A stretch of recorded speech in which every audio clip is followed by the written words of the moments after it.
Assalamualaikum warahmatullahi wabarakatuh. Kembali lagi pada kelas e-learning. Hari ini bersama saya Mona Fatia. Saya dosen pengampu pada mata kuliah Botani Farmasi dari Prodi Farmasi. Oke, baiklah.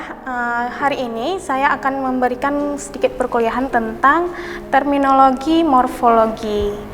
Jadi seperti yang kita pernah pelajari sebelumnya, bahwa botani sendiri mempelajari tentang morfologi, fisiologi, klasifikasi, dan manfaat tumbuhan bagi kehidupan ini. Jadi pada bab ini kita akan pelajari dulu tentang morfologi. Oke, next. Ya, jadi sebelum kita mempelajari lebih jauh tentang morfologi, kita harus tahu dulu apa itu definisi dari morfologi atau pengertian dari morfologi. Oke, morfologi tumbuhan, ya. Jadi karena di sini kita botani, artinya kita mempelajari tumbuhan, jadi kita khusus pada morfologi tumbuhan.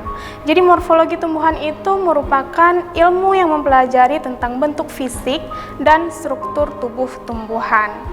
Nah, kemudian studi tentang morfologi tumbuhan itu harus melihat dari 3 aspek utama yang mempresentasikan arti dari morfologi tersebut. Nah, 3 aspek itu apa saja? Yang pertama ada deskripsi suatu bentuk, yang kedua klasifikasi bentuk, yang ketiga ada morfogenesis. Nah, morfogenesis sendiri merupakan aspek studi yang mempelajari bagaimana suatu organ atau bagian dapat terbentuk. Nah, pertumbuhan dan perkembangan pada tumbuhan biji awalnya diawali oleh proses perkecambahan.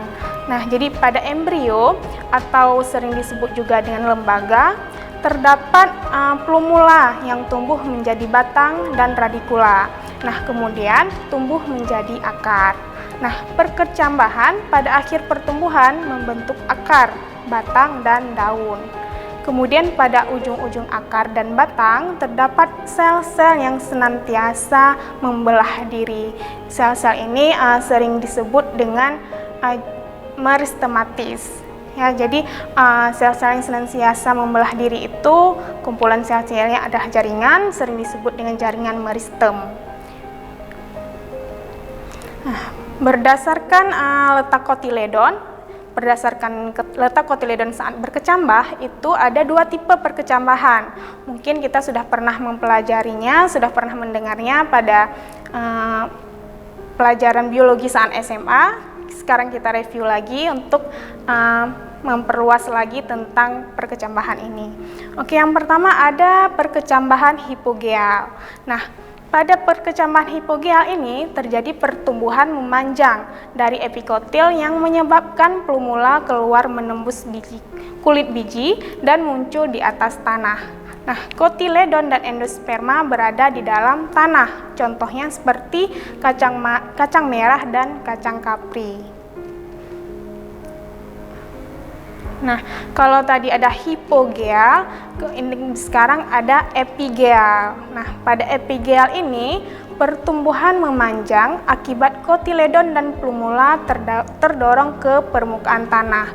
Nah, kotiledon berada di atas permukaan tanah. Kalau tadi mungkin hipogeal itu di bawah permukaan tanah, kalau di epigeal ini berada di atas permukaan tanah. Contohnya ada seperti kacang hijau dan kacang tanah.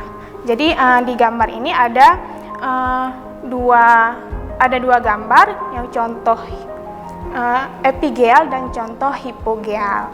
Nah, kita bisa lihat bahwa kotiledonnya yang pertama ini epigeal itu berada di atas permukaan tanah, dan hipogeal ini berada di bawah permukaan tanah.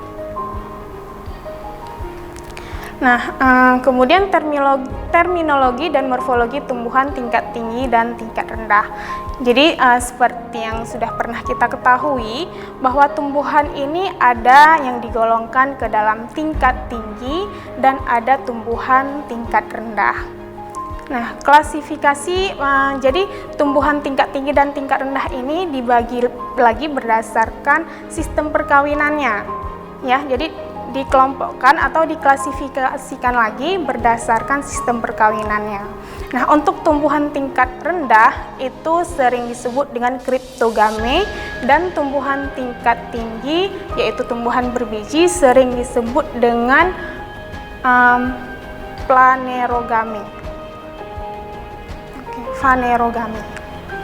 Kemudian tumbuhan tingkat rendah yaitu kriptogame terdiri dari Talophyta, Bryophyta, Pteridophyta, dan Spermatophyta.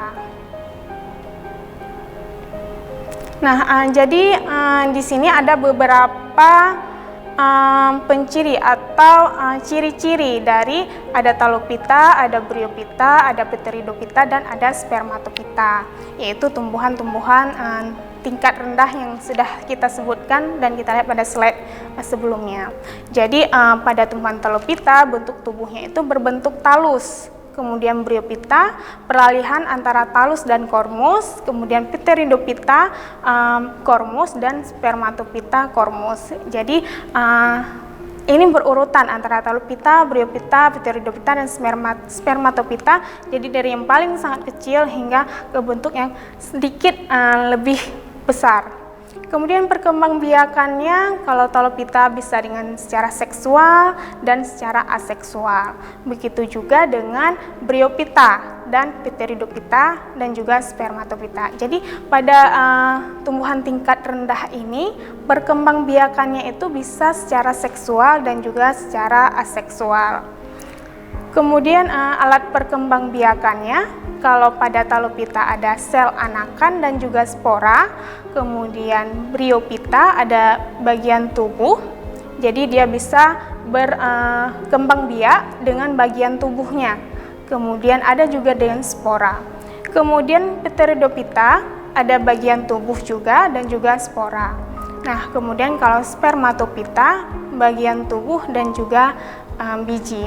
Oke, maaf ya, jadi Spermatophyta ini adalah tumbuhan tingkat tinggi. Maaf, tadi saya ada sedikit keliru di belakang yang sebelumnya saya jelaskan. Jadi Spermatophyta ini adalah tumbuhan tingkat tinggi, sementara Talophyta, Bryophyta, dan Pteridophyta ini adalah tumbuhan tingkat rendah. Nah, jadi kita lanjutkan lagi. Untuk akar, Talophyta ini berbentuk rizoid, begitu juga dengan Bryophyta. Nah, kemudian kalau Pteridophyta itu akar, ya, jadi dia tidak dari kutub akar. Nah, kemudian begitu juga dengan Spermatophyta.